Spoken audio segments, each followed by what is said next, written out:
Here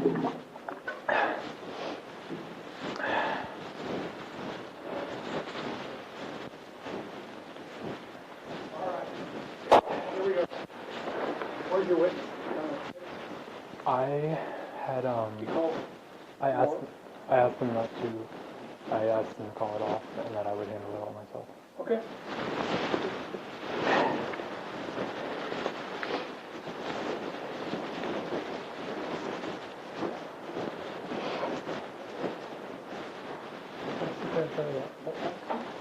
Okay. This is David Brown.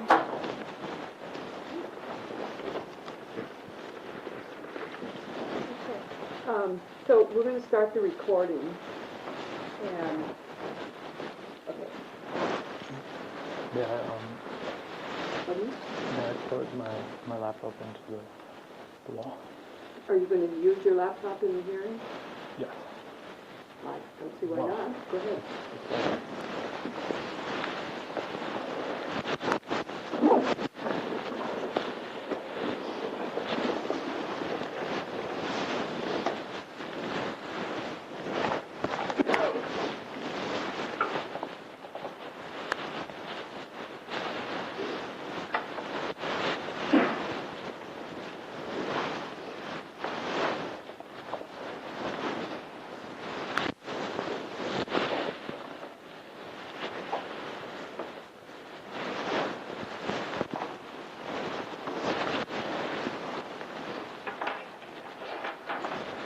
Let me say for the record, this is the 8th of April, 2010.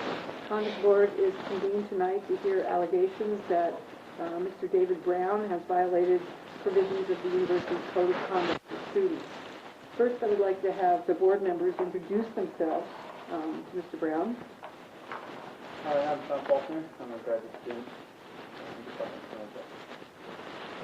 Professional instructor at Rural College. Undergraduate student.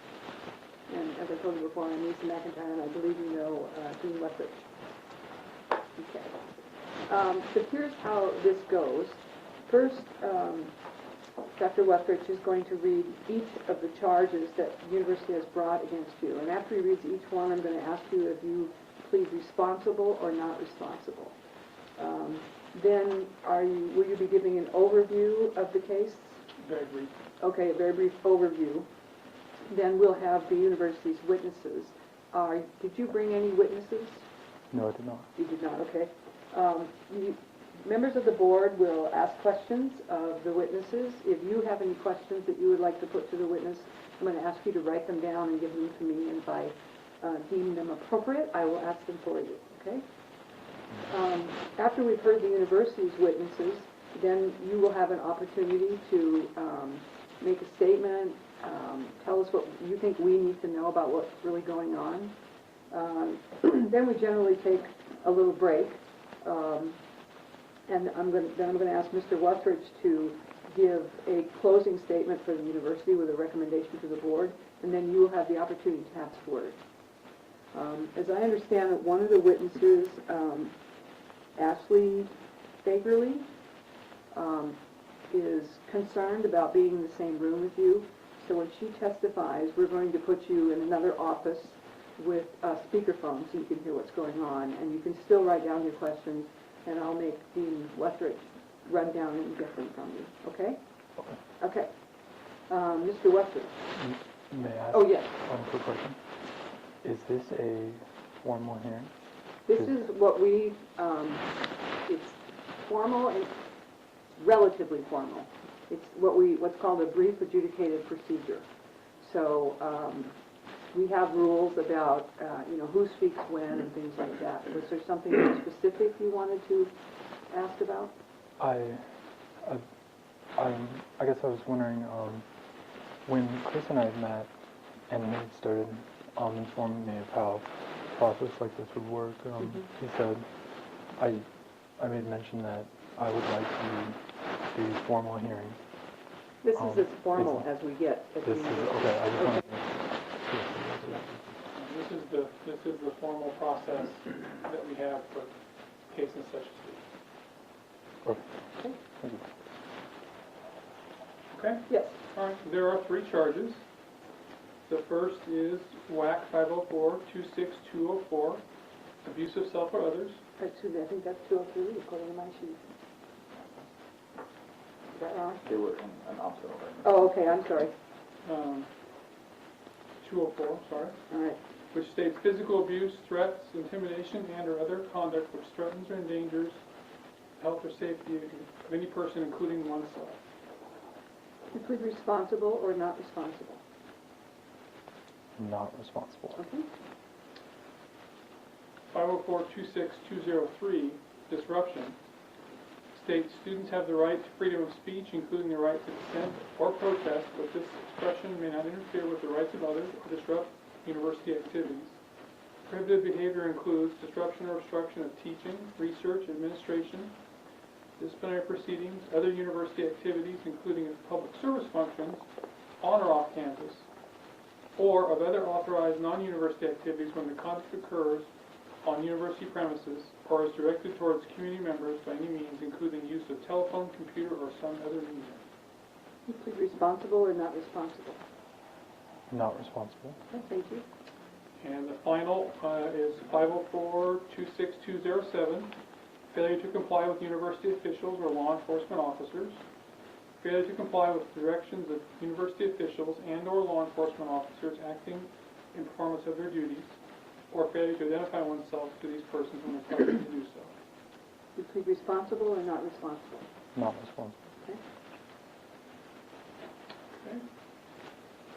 In brief, because you have most of this material in the file, and you'll be hearing from 3 witnesses tonight, I'll cover this case. Basically, throughout the course of the academic year, the College of Business has had some concerns they've been working with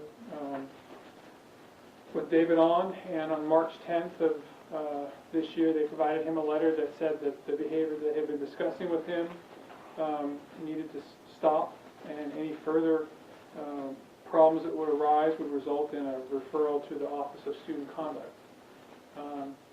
In the midst of processing an alleged violation with David around the terms of that letter, this instance came up where David was alleged to have made some comments in class that were considered to be threatening.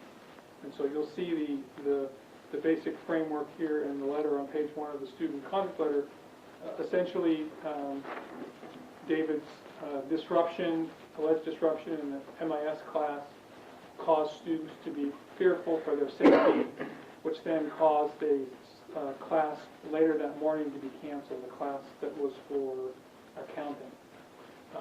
So between the letter from the Associate Dean of the college, David stopped the behavior that was objectionable, and these utterances in class, which caused the cancellation of another course, the university felt that this was behavior that we couldn't tolerate where people were fearful for their safety. Hence the charges tonight and the hearing. Okay. So I'll call the first witness, which is David Sprott.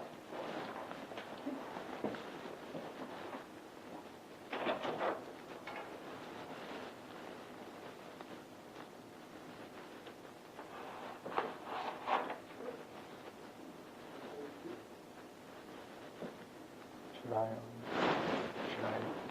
Oh, I think you it know? was, I think it's a question for David Sprott. Yes. Yes.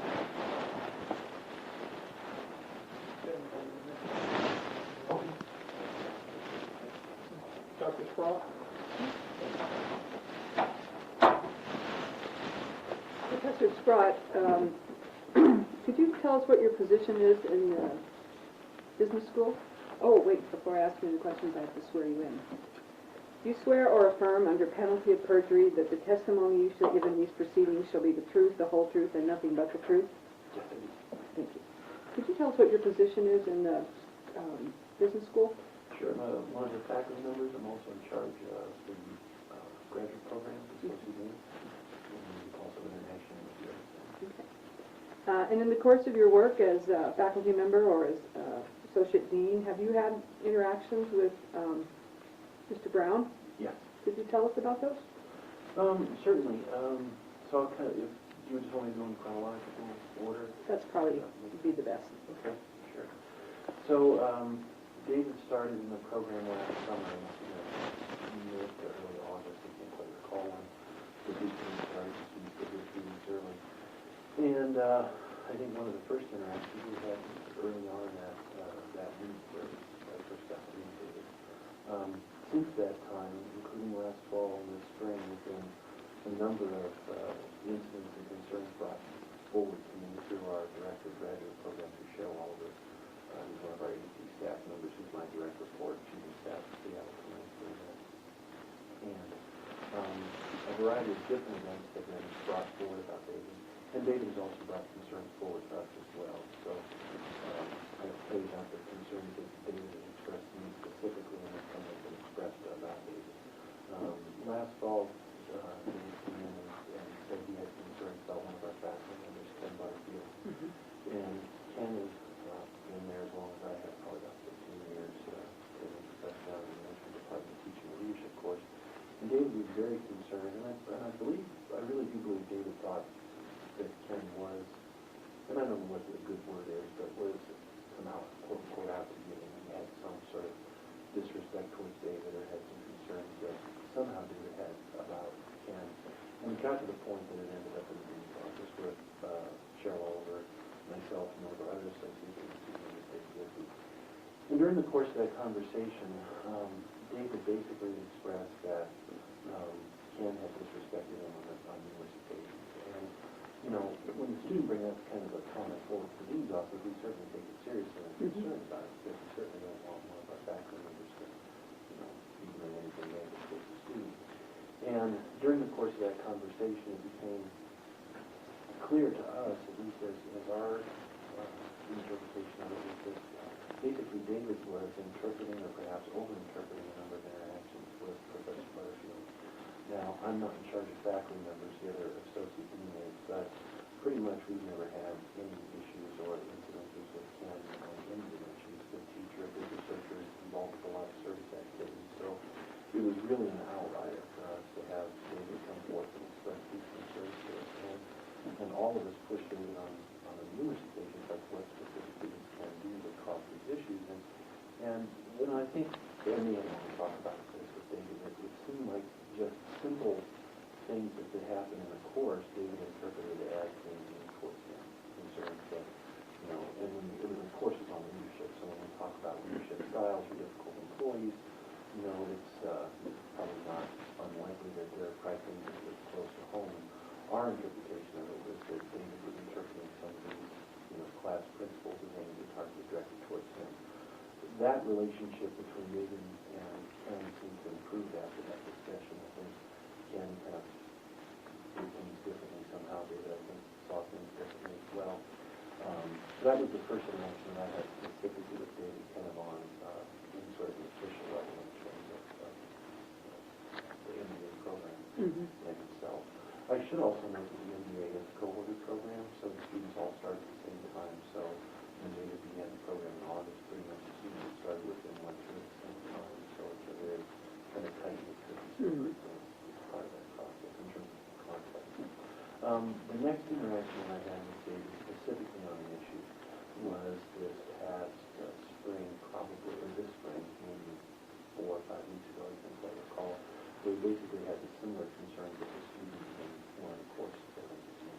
And basically had the same kind of concerns that he expressed towards Dr. Barfield, that, you know, the student is disrespecting him, making him uncomfortable in the classroom, pointing fingers at him, poking at him in a metaphoric sense. And again, we sat down with David and went through the same conversation with Ms. Oliver and David and himself. We basically had the same conversation, and a lot of the same things came up. There weren't any specific instances that David could go into it that was like, you know, just turning around and looking him off or cursing at him and giving him a lie. It was just these kind of interpretations of interactions in the classroom. One that I remember very distinctly that I thought, to me, is a good example of kind of the conversations we had. David was in class with one of the other students as well as this individual. And in the discussion, the one student is going to go to Bahamas, which is a really perspective. And the student oh, I hate this. And David took that as an interpretation that he was David, not the person. And the person who made this comment knew towards the end that he was going on vacation in the Bahamas. And it certainly wasn't the way the story was relayed by David wasn't that, I hate you, but he just kind of, he sort of, so to me that kind of captures both of our interactions together, where those kinds of instances were the things that we brought towards us. In this instance, David had asked us to try to specifically go and talk to the students about ignorance, and we didn't have any concrete examples of ignorance in particular, so our suggestion to him was, why don't you just sit down and talk to the students, you'd like to be part of that process, and see if you can make it work. And that was probably, like I said, 2 or 3 weeks before spring break, a month and a half ago. Now, those are the interactions that I had directly with David on a vicarious basis through Cheryl. I have heard numerous different incidences of students expressing significant concerns about the issues of this class. Things that have ranged from bumping into chairs, outbursts during class, leaving during tests after being instructed not to, just a variety of different instances. And because of the other activities that are now, Cheryl's documented a lot of that. He's been a primary source for that information and of what has transpired. It got to the point that enough of these instances have bubbled up to the surface that just before spring break, after talking to the students as well as to the AG's office, not representation there, that we felt it was the point where, these types of activities can't happen in the classroom and in the cohort anymore. It became difficult for students to learn, it became difficult for our staff in many instances. And basically, we put together a letter that basically stated, we private copies that if there are any further instances after spring break, that we will move to a student conduct process. And one of the instances that specifically happened there was kind of interaction in class where David got up and bumped into a chair and the rest of it. It was one example, but there were many examples like that.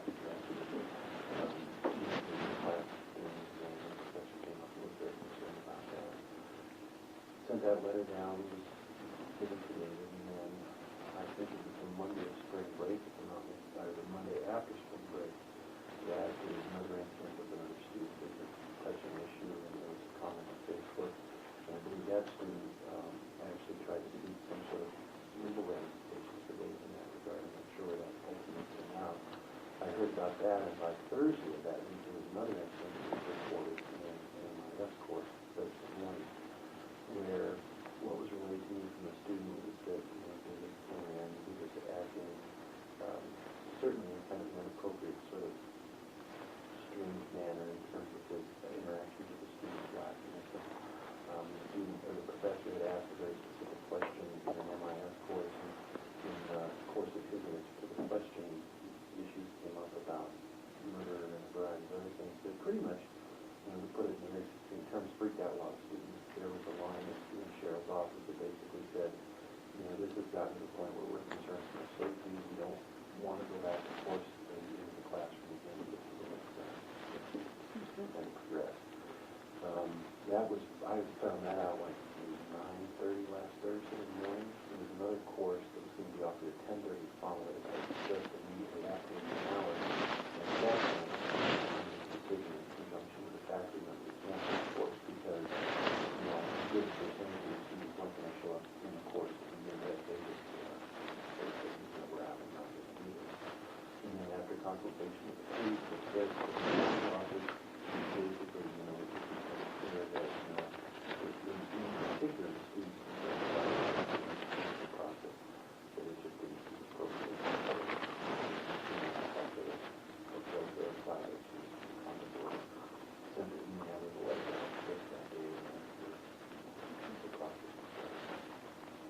Quick question, when you say cancel the course, was that canceled for that day or canceled for the semester? Just for the day. Okay, just one clarification, thank you. I'm sure it was in the county class. I'm sure there are a lot of their wishes went to the whole semester. Just for the day. Did you speak, I know Cheryl was sort of your go-between you and the students. did any of the students complain directly to you? Not directly to me, but I did, there was an email that was sent to Cheryl, she forwarded on to me, so I gave you a sense of the situation, and that's pretty much how we run it. Right. She was the direct contact with the students, so I'm much more the administrative aspect of it. And when you sent the letter, you know, we're not tolerating this anymore, did you hear anything back from David? Yeah, he did email me as soon as he received the letter. I can't remember exactly when he was communication, I think. I mean, I thought there was a sense of, you know, this is something I'll work on and try not to do it again. And, I'll certainly, I do have to admit that he's been very responsive in trying to address these issues, and I think that's certainly noteworthy. In terms of the issue with Dr. Butterfield, you know, I mean, I really do believe that he thought there was a significant issue there, and it's been David has taken upon himself to address that with us. That's been very positive on his side. That's good to know. Interactions with the students in the classrooms and their responses to it is the part that has, you know, the administrator and the minutes and the faculty member that really makes me concerned. Because when you've got a line of students coming through staff and faculty saying, I'm worried about this, and having a chair professor out of finance coming up and saying, I'm worried about this, that's going to keep this moving something quiet.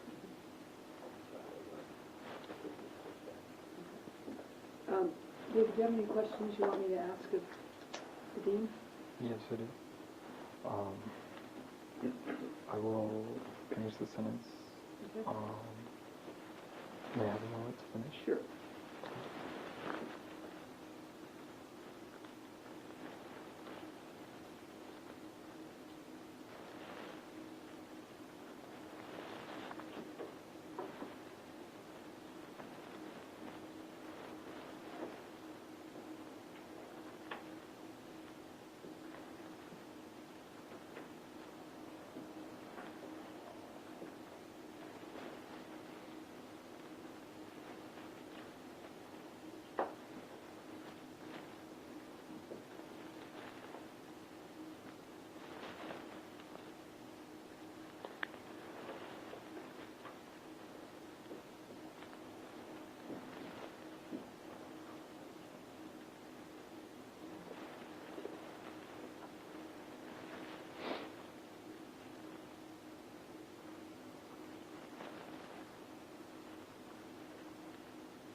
Ask you, David, are you writing the question or? Yes, my main question.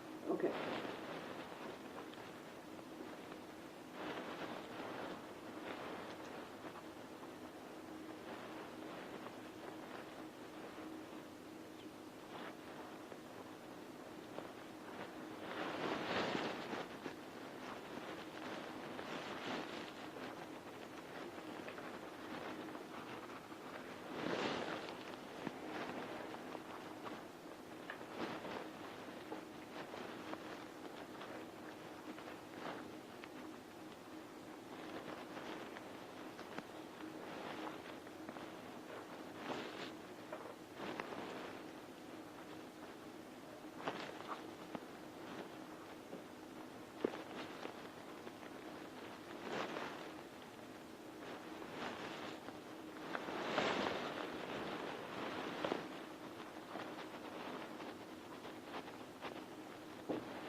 Am I allowed to ask, is this my only time that I'll have, am I allowed to ask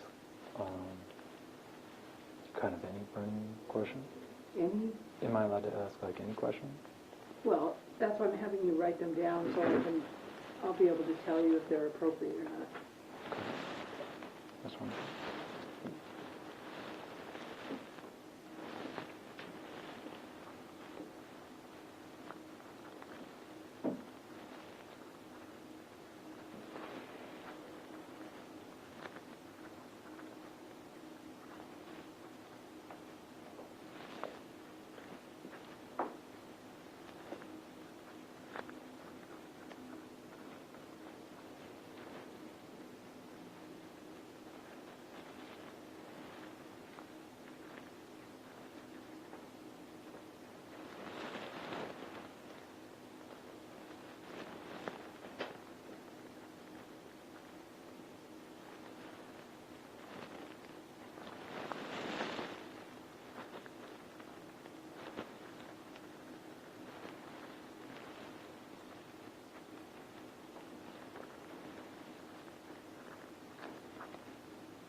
So let me see what you have so far, because we don't have to wait till you're completely done before I can ask you questions.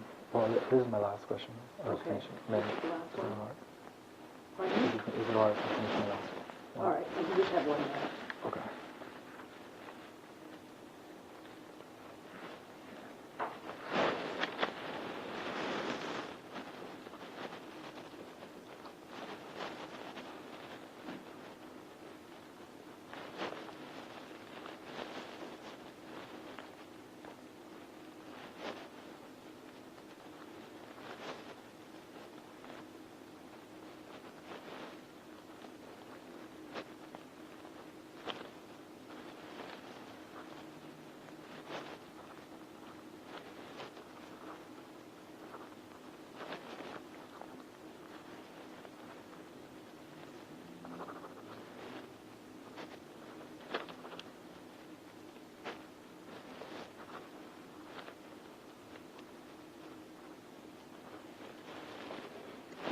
May I add another question?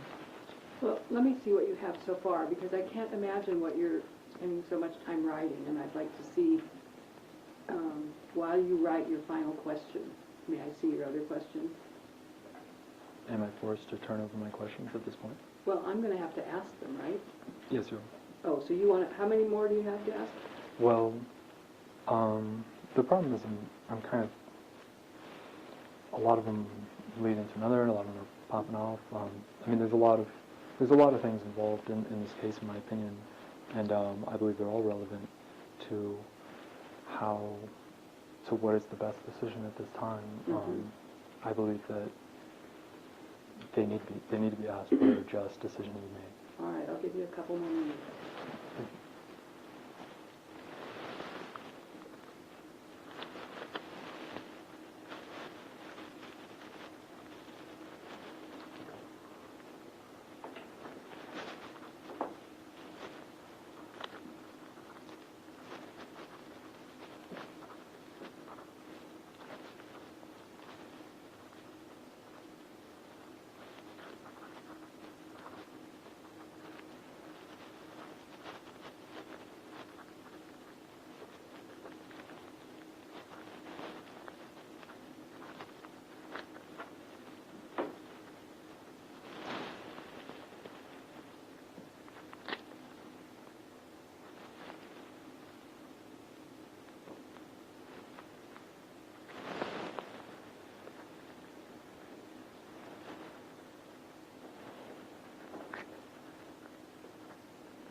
can send it.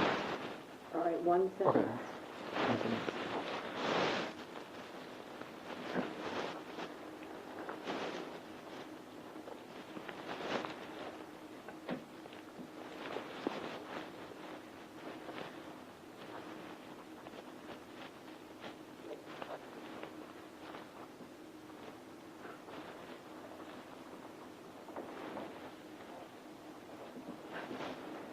Okay. And done. Date. We'll change that to date. Question.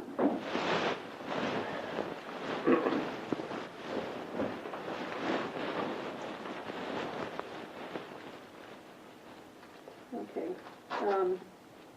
Since you wrote that final warning letter, are you aware that Mr. Brown left the finance, you alleged that he left the finance exam several times, Yes, and he was asked not to leave?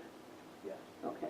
Wait. Reported to me by the professor. Is that the words that it says there? I use the words that I think are on point, okay? Did he leave after he was told not to leave? According to what I heard from the faculty member, yes. Okay.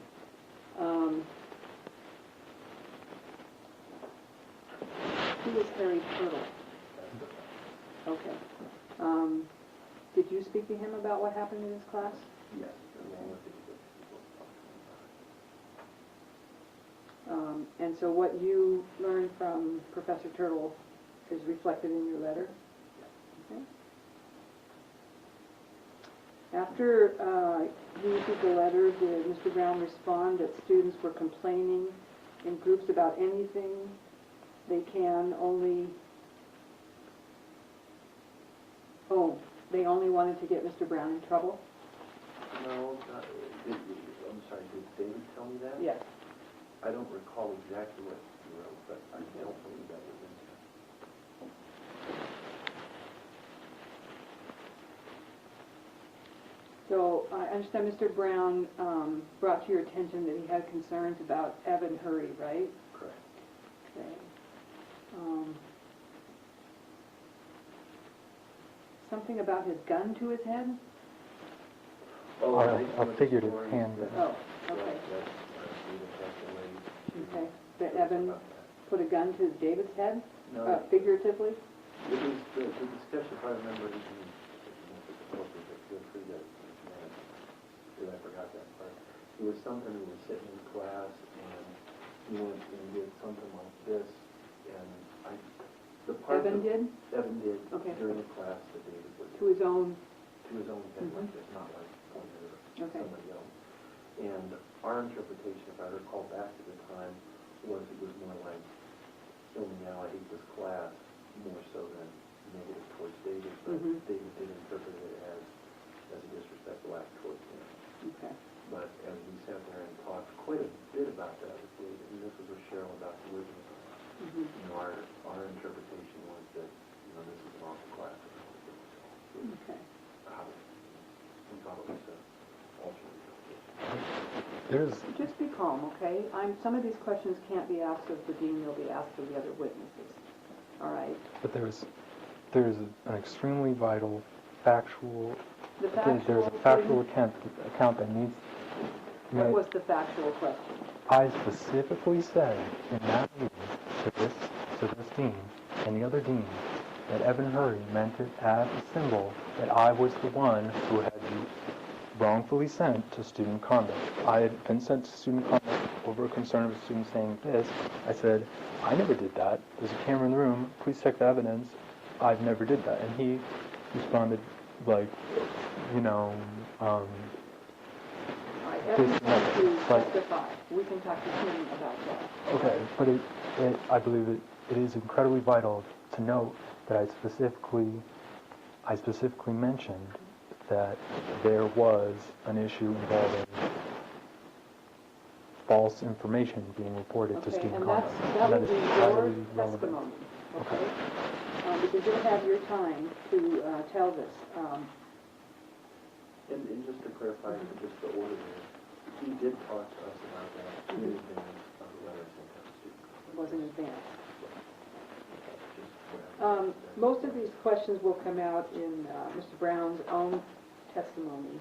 They're more testimonial than queries. And They're so all questions.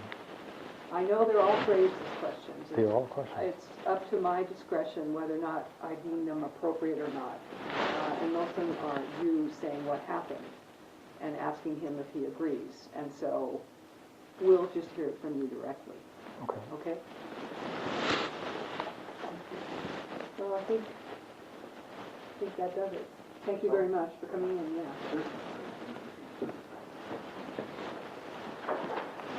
I'm going to ask to come in, so. Okay, so we'll ask David to tablet. May I take my belongings? Oh, yeah. Should I prepare questions for after Peggy?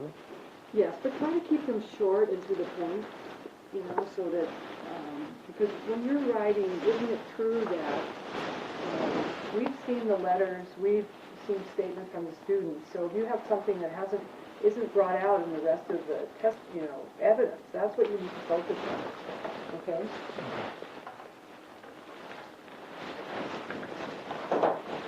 Now we're moving up to the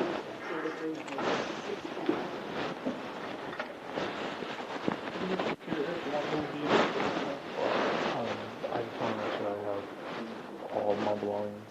Okay, sure.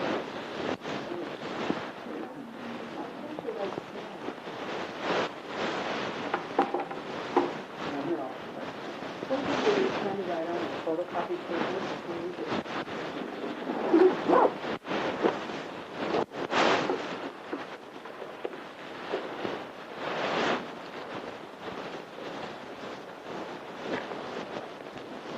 Back here in the private office, and we'll close the door, and then I will call you, and you can pick up the phone and just answer it.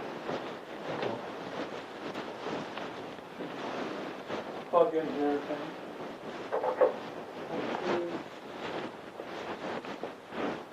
What number is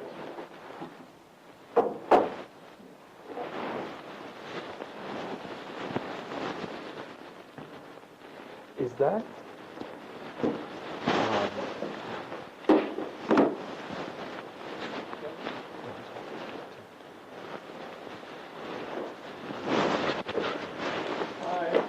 I'm down here, that's the number here, so if you could just put that on speakerphone. Thank you. Okay, so you can listen on the phone. Okay, so basically, I'm going to have Ashley in there, and then when she's done, you go back in for the rest of the time, because Evan hasn't expressed any concerns. Are you concerned about him? Like for his No. physical safety? No. No? Okay. So I'll come back and get you in a few minutes when it's done. I'll come back to you.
are you done, or do you want to take the vote?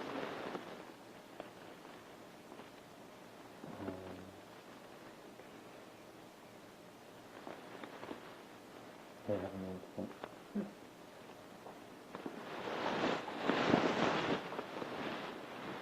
Chris, good night, and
Doug, did Yes, sir.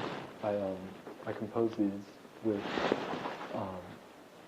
complete intentions that, to leave out things which could be included in my official statement to you, and those are only relevant questions which, for the sake of justice, should be asked to Ashley directly. Okay. And is this going to be turned back on? yeah, Okay. I'll turn it. Wait, Chris! You forgot a page. Pardon? You forgot a page. Oh, Last one. okay.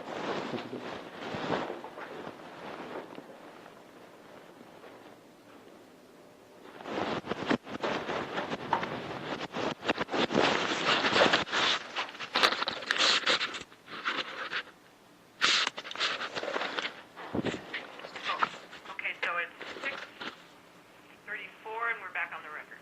And these are David's questions. He wanted me to communicate to you that they're written in the format that folks are direct enough and do not reflect any testimony you may give later. Okay. So he wants to confirm that when you went to extend your restraining order against him, it was denied.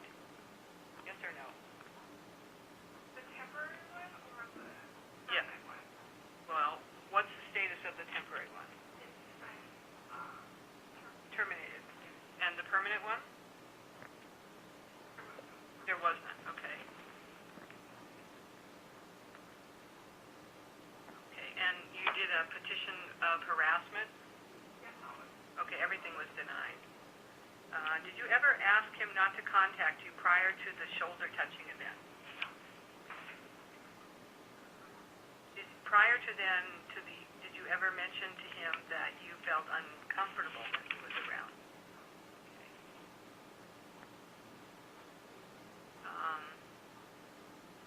When you asked him to cease contacting you, did he honor your request? Okay. Has David ever met your boyfriend? Did you ever mention or speak of your boyfriend to David prior to your message?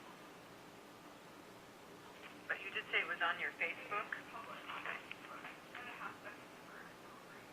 Okay, is your relationship status visible on Facebook? Is there any other way that David would have known that you had a boyfriend?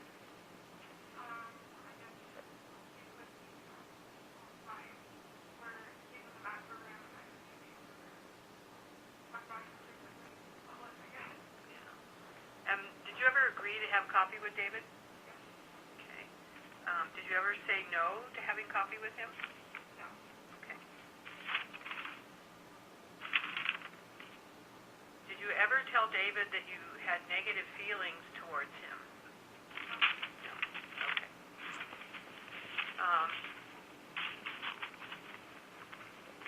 I think that's good. Unless we have any more questions. Okay. Thank you very much, Ashley.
Yes, sir.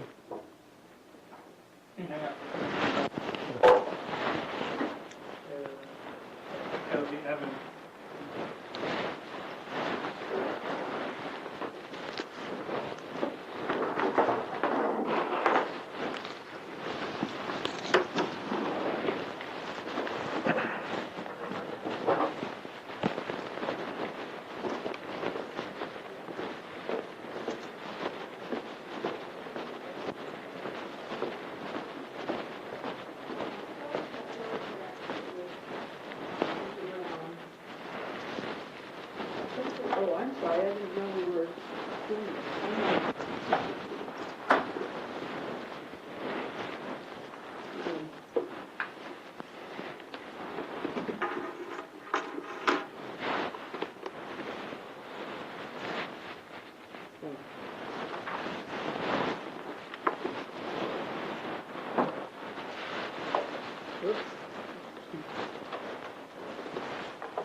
So tell us about your interactions with Ms. Brown, and first of all, you're in the business school, Yeah, I'm in the English. and what year are you? I'm the first year. Okay, so you're in the same cohort as, okay, all right. Interactions are, there's been several times where David has, in our MBA orientation at the beginning of the year and then throughout the school year, gotten up and been very aggressive in moving around, switching seats in the middle of class. Okay, describe that to me. So, the lecture's going on or something, and Yeah, middle of the lecture, and all of a sudden pick up, throw the items in the bag, and move to another area of the room. And in doing so, just kind of barge through, and disturbing the class teacher. did it disturb you? Yes. Okay. Yeah. So I mean that's very distracting, and the big thing is, I mean it kind of culminated last week in class with his comments in MIS that really seemed threatening. And what did he say, and share with us what he said? I mean it's essentially, sometimes, and this is a management information class. It's, not psychology. It's not feelings. It's what are key performance indicators, things of that nature. And sometimes you need to just realize that you're stupid and you can't do something because you're stupid. And if you kill someone, it's because you're stupid. It's not how you did it. It's that you killed someone. And that's not normal. So, well, we're not here about normal. We're here about, distraction, disruption. What was this in response to? What was going on in the class when he made this statement? Teacher was just talking about key performance indicators, business intelligence. I mean, just normal. What's going on with the Patriots? What are they in the industry of? What are they? And did David raise his hand before he said this, or did he just stand up and say it? I believe he was called on. Okay. I didn't catch that part.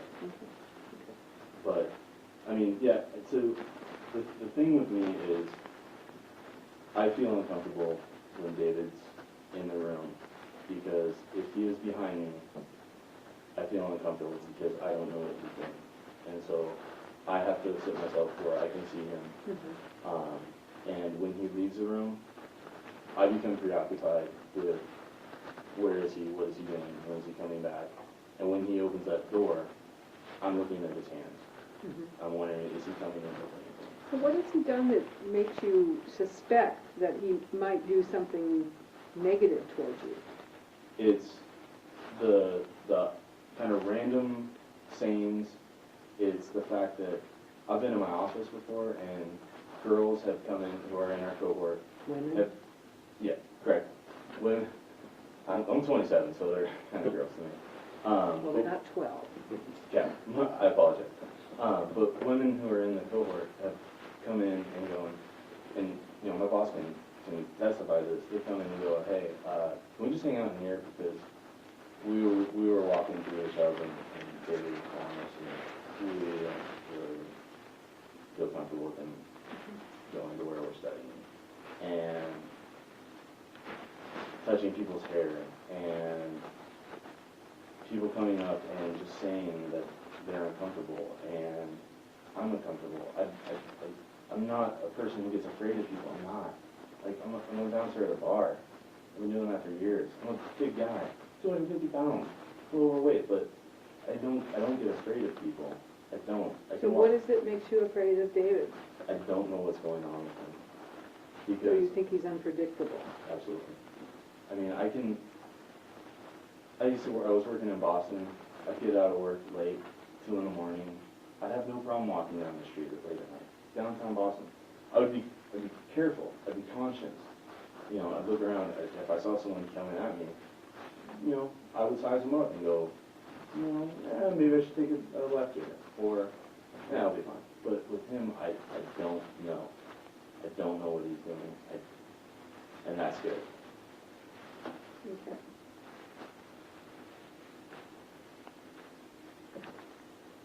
Questions?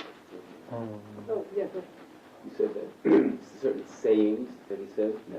So of course, one that we've heard about was the situation just recently. Was there any other instance where he said stuff which made you concerned? Other than the one which we read about already? Nothing so far threatening as that scene, but off the wall, not related, Non-sequiturs. which made me, it kind of put it into that, I don't know what he's thinking. You know, where is he going? And so it's being very uncertain, and you know, the fact that I don't feel comfortable to go to class. Like, on Thursday, I called my professor to the next class and said, I will not come to class. I don't feel comfortable. It would be safe to say that up until then, it was just stuff that you just didn't feel comfortable with, but there was definitely a cross the line on the last one. Yes.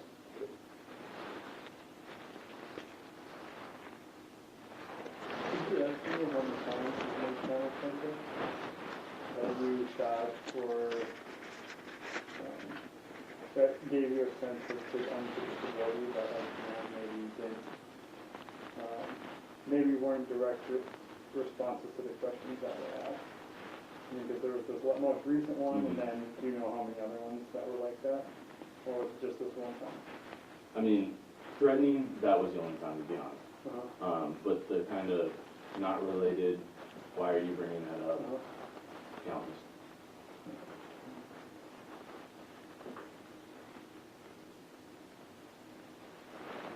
may I have a few more moments to Yeah. complete questions?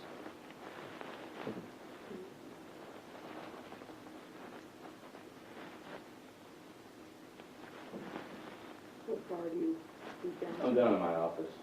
So I used to work at computers back during my undergrad, so been around the bar scene. But, you know, it's pretty nice.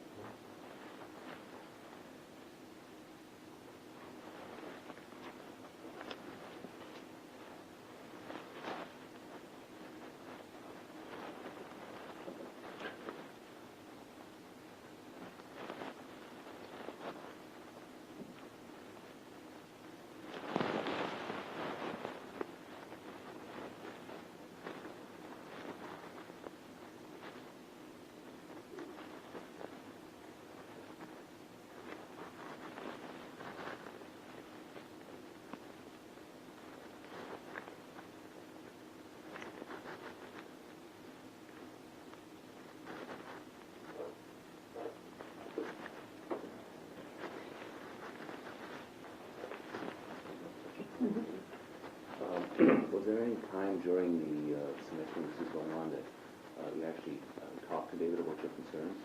I didn't. I probably should have.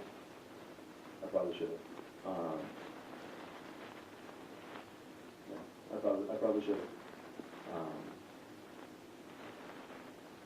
I know that I reported it, and I know that other students reported it to the powers that be, and maybe that was kind of a not biggest backbone way of doing it, but it did seem that it was undocumented.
can also say that these questions are along the lines of actual fact release, and that I left out things that I could bring up myself. And the only things stated on that paper are things that would be relevant to what he and only he could say to get my case across and my points that I would like to make.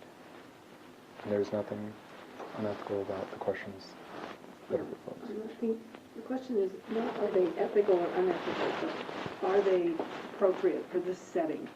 Okay, so... And there, if there is a question that strikes you as odd, I'd be glad to answer why, because there are some Well, I mean, underlying... there's certain things that the board needs to know. Yes. Okay?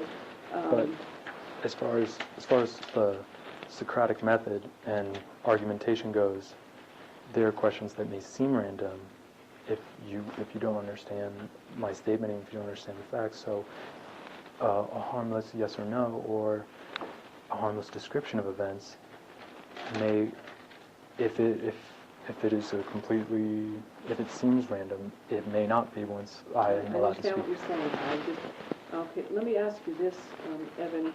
When David allegedly made the statement about killing because somebody was dumb, could that have possibly had something to do with what was being discussed in the class at the time? I couldn't see how. And I'm a person who I use pretty large analogies.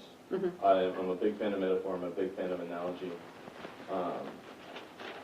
But that didn't seem to have anything. Do you recall what you were discussing?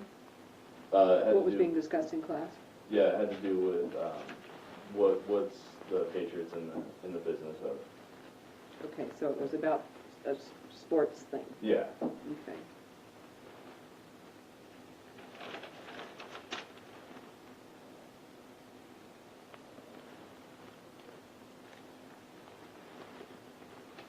So if he was making a point about that was relevant to the discussion, it was beyond your understanding. Yeah, absolutely. Okay. Okay.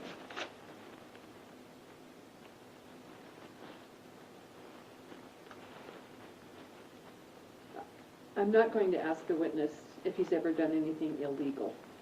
No, has David ever done it? Have you, well, he hasn't said, can you name anything illegal that David has done? Under my understanding of harassment, David has created a hostile environment in the classroom.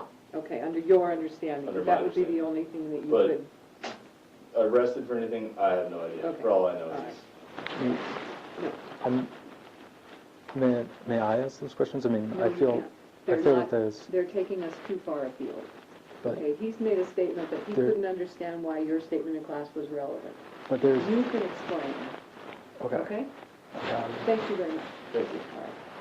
All right. It's 3 minutes to 7, which makes it 6:57, and we're going to take a 5-minute break, okay? You're up next, okay? If you want to talk. Okay. It will be off the record. But this is where I announce it has to go to the bathroom.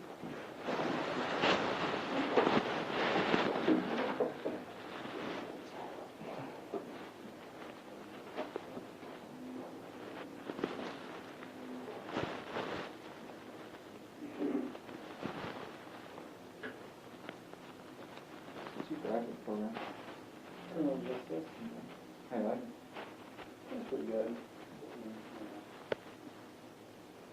Yeah, start school. How much longer you got? A couple more years.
wish I'd never added Facebook and something.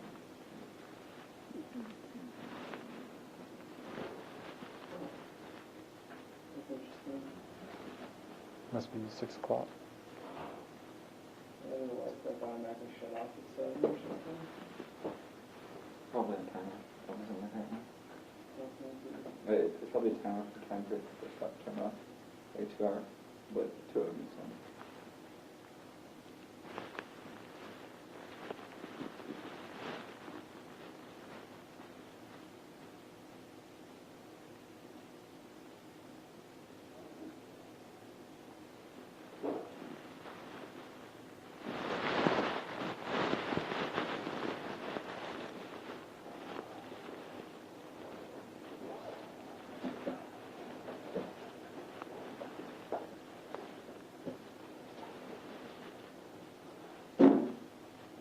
The weather is starting to set my clock for iced coffee. Should not be an issue. Get off.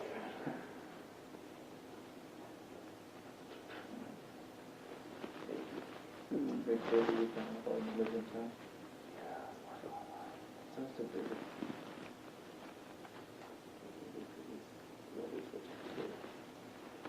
Someone's weekend, same like it was today. It's habit with everything.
That's probably a violation of the conduct code.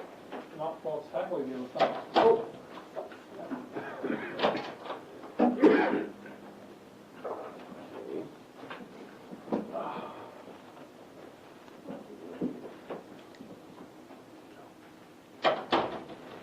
So it's 7:03. It's 7:03, and we are back on the record. Mr. Brown, do you wish to make a statement or answer the board's questions? Yes, sir. Okay, first I need to swear you in. Do you swear or affirm under penalty of perjury that the testimony you shall give in these proceedings shall be the truth, the whole truth, and nothing but the truth? Yes, sir. Okay. So, tell me, what do you think is going on here? Why are you here? What I think is going on, is this where you would like me to read my statement, or should may I speak? If you can just answer my Okay. question, that would... I think it's an issue of unpopularity, first and foremost. I have a few friends in the MBA, not a lot.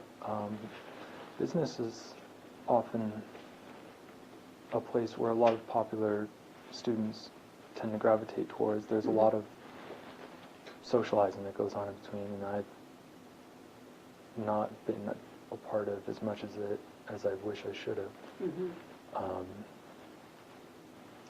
And I think at one point in time, students became aware of the Student Conduct Code, in which you may report through documents that things occur with a student, and the university is required to act on that and that is 100% reasonable, because I can't think of a better method per se.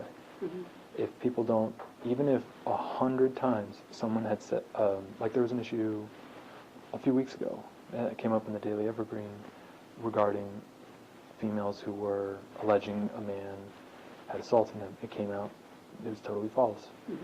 But it doesn't matter if the same girl says 1,000 times and it's proven false.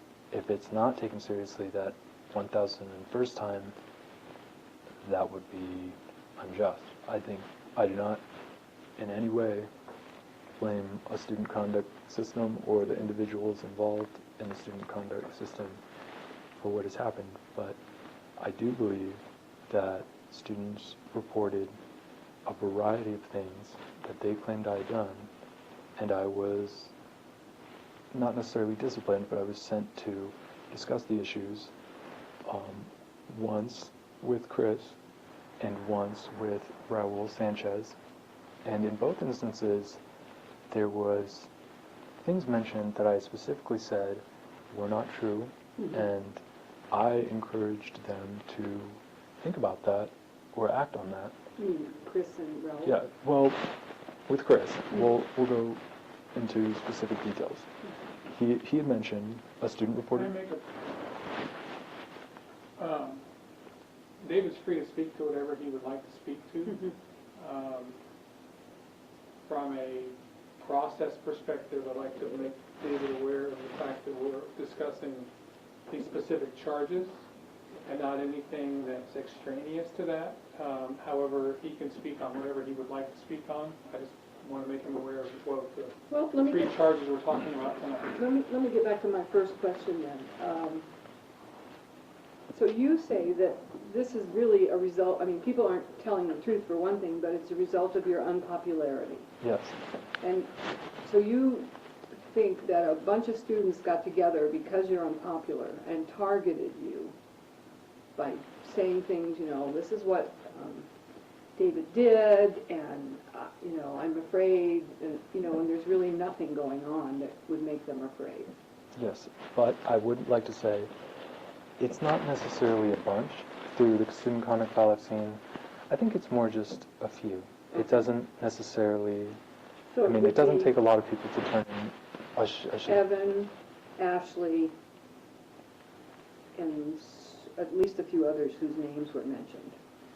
Yes, I don't believe I am any different from the other students. I think they realized at some point that, there's specific mention of exploitation of the system in this, so I imagine that would not be the first case that you've seen in which the validity of the accusations was called into question. And I would like to mention that you had questioned David Sprott on the accuracy of his statement regarding me leaving the finance class.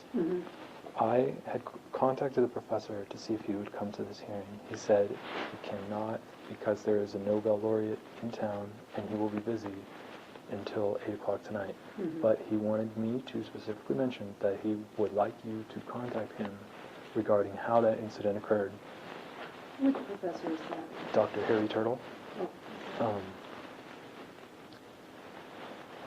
Basically, in the letter, there was a factual error, which I had notified Chris of, and I did not notify the Dean Sprott, because it started to piece together to me that there may be something going on, and that I needed to contact my parents and a lawyer before continuing going to him. But it specifically said, I've received a complaint that you repeatedly left a finance exam after being asked by the professor to remain in the room for the remainder exam. That is not true. I had left twice to use the bathroom. It's an hour-and-a-half long test. The third time I was leaving, he approached me in the doorway and said, where are you going? I think he was genuinely concerned. Was I disturbing the class? And I said, this time I'm just going to get orange juice. And there's a vending machine right outside the room, the MBA And this classroom. was during an exam? Yes. And so is it normal for students in the business school to leave the exam multiple times?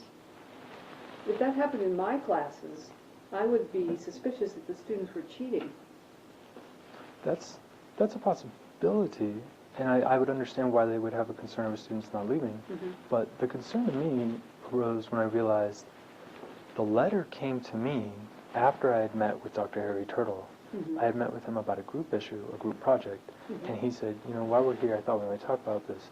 And he specifically said that he had talked with the deans and recounted the events as I have said, and I will say in my statement, and that he talked with the deans before the letter was issued.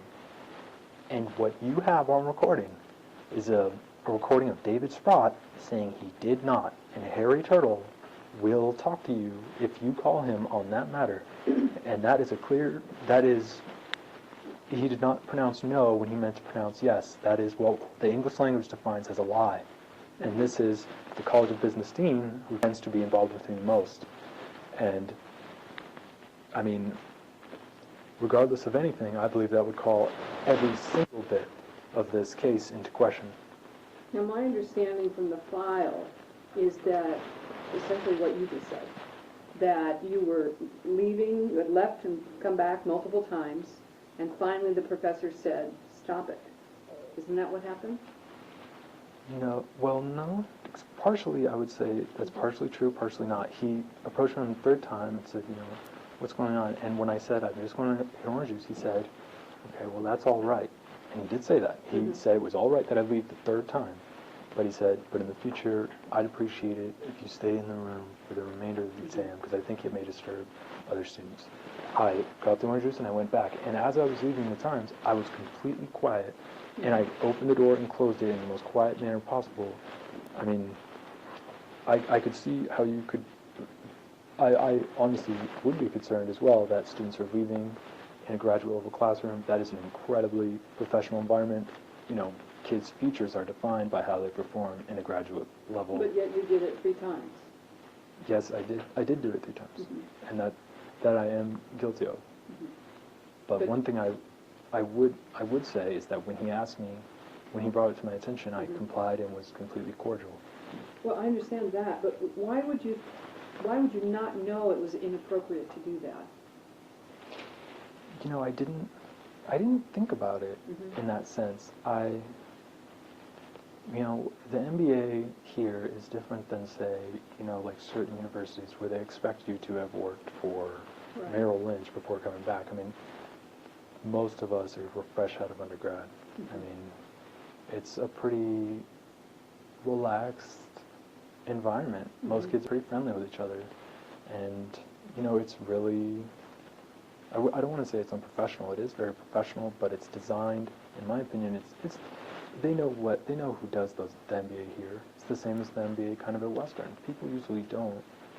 Most of us are in our 20s. The majority of us are in our 20s, and it's a relaxed environment. I didn't think about it in terms of, you know, I had to use the bathroom, and I got up quietly, and I quietly opened the door and left the room and returned immediately. I had to use the bathroom again, and I quietly. Okay, what about, was it in the same class where there were complaints that you were changing your seat during the class period? No one had brought that to my attention. It wasn't until I was reading the student conduct file that students had concern over me changing seats. And from what is presented, there's 2 occurrences which someone had claimed that I had changed seats. When you say they claimed, did you not change seats once you got into the classroom? I had changed seats during classroom hours. Why did you change seats? The first time was in an MIS class, the same class. I sit, basically all the kids that I would consider kind of popular with friends sit all in the back row, and it's auditorium style, so it goes up. They're all above you, and I just felt kind of uncomfortable, and I didn't make a hubbub, I didn't make an unreasonable amount of disruptive noise. I picked up my things and I moved to a seat on the left side of the room where I felt a little more comfortable. Why were you uncomfortable? It Because felt, they're behind you? yes, but also, I mean, I felt like they were staring at me, and it felt, I mean, you can, there's a reason a lot of students sit in the back row, and a lot of the, you know, thought from a lot of teachers sometimes has to do with there's a specific type of students, but as most academics know, that's not true. A lot of people sit in the back row because it's the one row where you can feel relaxed, and that a lot of times there's no one staring at you. Sometimes people who just like to not have that feeling of people behind them like to sit in the back row rather than the middle seat. And I was in the middle seat, and I could just feel that people were looking at me, so I moved, and I don't feel it was uncalled for to move under those circumstances. Do you think that your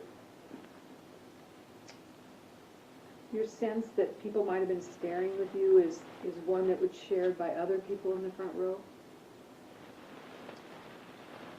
I'm not sure. There's a row in front of me, so I'm in the middle row. I had been questioned. Someone asked the next class, like, why'd you move? And I said the same thing. I said, here, I felt like people were staring at me, and I wanted to move. I sit next to one person named Jeremy Gittenhagen. I don't think he specifically noticed anything. I imagine he was paying attention to the class and minding his own business and just hanging out. But I mean, it was something I felt, and I feel that the reaction of quietly moving is not necessarily uncalled for. Even if there wasn't a reason, I would imagine quietly moving in a graduate level class isn't technically unethical. Did you only feel that way one day? Is that where you sat before, in the middle there? I sit there most of the time in MIS class. But one day it just felt wrong. Yeah, a lot of days it feels wrong. I mean, I get a sense that kids don't like me a lot, but at that specific time, it wasn't about liking. It was just about kind of feeling like, you know, I didn't want to sit there because I felt like kids were staring at me. I mean, I didn't think it through, and it wasn't a huge thing. I just thought, I want to sit somewhere else right now. And I don't feel like it disrupted anything. And so why would anyone say that you were being disruptive? Is it again about the popularity thing? As I said, I think kids notice the use of the student conduct system. If your goal was to harass a student, I mean, this is the perfect thing. You can write anything, and they have no consequences for what they said if it is proven false. They're going to walk away.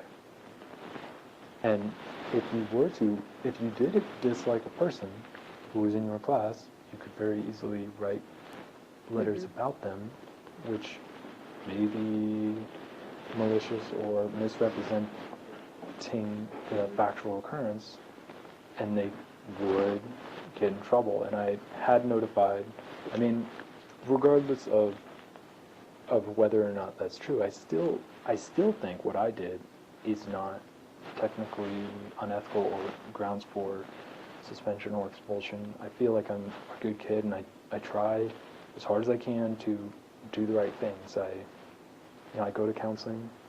I take medication for my depression. Most people in Pullman do.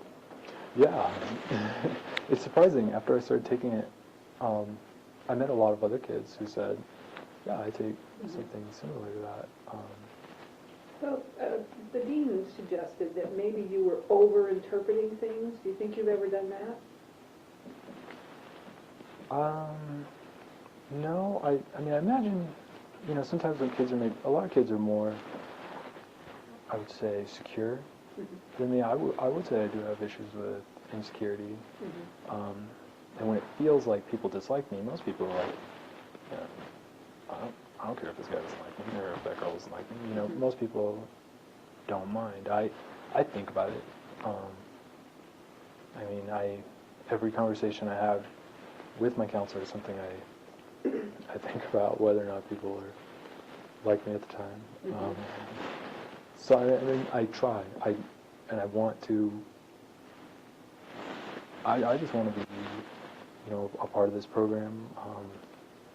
I think that the fact that David Sprott said no when there can be a factual example of it being really yes is a very strong indicator. And whether or not you believe what I'm alleging, he said no to a question that is actually yes, and he looked you in the eye on recording and said that. And you don't think it could have just been an error of memory on his part? Is he in on this thing to get rid of you? Yes, he is. And what does it benefit him? I don't believe he likes me. It's a very close and personal program, and I would think if he had the choice to have me or not, he would choose to not. I believe this is a method of him, if not, I believe he did try to get rid of me, but luckily through my own tact and willingness to fight back against it, I think I've been able to shed a lot of the charges, and I hope to persevere through this as well. I want to ask you another thing about Ashley. Do you think she overreacted to your, demands to talk to her and sort of made it into something it wasn't? I would say no. She didn't overreact. No. I think, So, you're suggesting that she's right to be afraid of you? I'm not, well, that's an interesting topic. I don't think it's right to be afraid of me, but I do not think it's uncalled for that she felt uncomfortable. And I don't think it's uncalled for that she expressed that to people who may have the ability to stop that. I do not think that's uncalled for. Do you think she should have been upset at what you did? The shoulder touching thing was something, we had a hearing in court over it, and nothing was found. All that was suggested was that I don't contact her in the future, and that I take this as a symbol that she does not want me to contact her. And did that come as a surprise to you that she didn't want you to be in touch with her? It was surprising to me that, she went to the extent that she did, but I think that, in her mind, I believe she thought she was doing the right thing. In her mind, even if I did not, which I did not mean the things to be intended as she may have perceived, but the way she felt and perceived her side of things, I do not think is uncalled for or unethical. The fact that police questioned me, I did touch her shoulder. I do not think it's uncalled for that she felt the way she did and went to the extent that she did. I think the whole hearing about harassment and restraining order, I thought that was, I'm not sure, because I have the ability to defend myself there, so all she really did was get me into a process where facts could come out, and luckily those facts did, and I was not charged with So anything. she's not sort of in league with the dean or with Evan to get rid of you? I think that there's questionable things that may have gone on involving that, but from what I was given in this file, it was probably her own, her own thoughts acting on her own. As far as anything else, that was probably left. If there was anything else, it was not brought to my attention through the official file. So you think that do you think that the way you were acting would have scared any woman?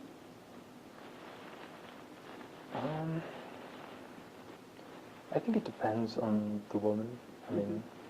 The shoulder touching is the issue, really. Well, I'm for also me. talking about, when she refuses, or not refuses, doesn't want to talk to you on the phone or something. She was being very polite. She didn't want to say go away. But her strategy was, as you heard, that if she just didn't respond, that you would figure it out, that she didn't want to be with you. Well, I think we can all agree that we don't know for sure what she was thinking at those times. We know for sure that she said it was her strategy on recording at a And you hearing. think it That's was what different? we know. Well, from all the exchanges, everything is documented. I mean, every email, everything is here. And as far as I'm concerned, I mean, I didn't feel at any point I was like, does this girl feel uncomfortable? I never. You never sensed There, that. no, there was never an insinuation. I mean, the things that I had, I asked her to coffee twice. One of the times she said yes, and then afterwards she had sent like a cordial, friendly message, like thanking me and just saying, if you have any further questions, please let me know. And it's all here, and if you would like to look. No, we've got copies of this. Okay, so I mean, everything seemed normal to me. The fact that I touched her shoulder, I mean, I've never been involved in anything like this. You know, I'm never going to ever touch a girl again unless I'm married to her or unless she begins touching me first. Other than that, I shall not. Do you think you're pretty good at reading what people are thinking? In general?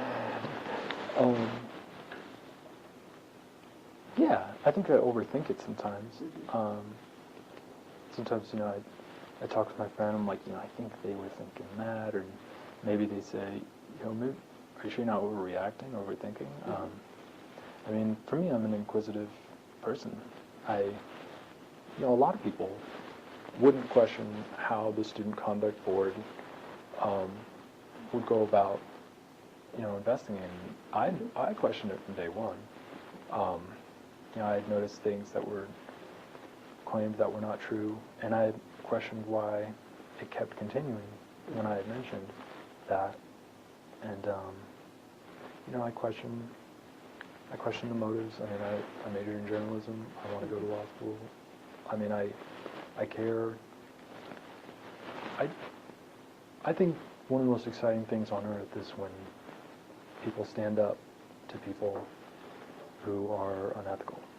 In my opinion, that's what Edward R. Murrow did, you know, in the McCarthyism era, and with other issues that were less famous than that. You know, I was on the dean's list while I was there too. I fell below a 3.5 though. I left with a 3.4, a 3.38 technically. So I didn't get the journalism degree in honors, but I was on the dean list the majority of the time I was in the journalism school at the Edward R. Murrow School of Communications. And I started with, I mean, once I found that, I rose from a 1.96 was my first GPA, my first semester. And when I went to journalism, it skyrocketed. I got straight A's and everything. I got the highest grade in Com 295, and one of the top 3 grades in Com 101 out of all the 100 kids who take it, all the hundreds of kids who take it.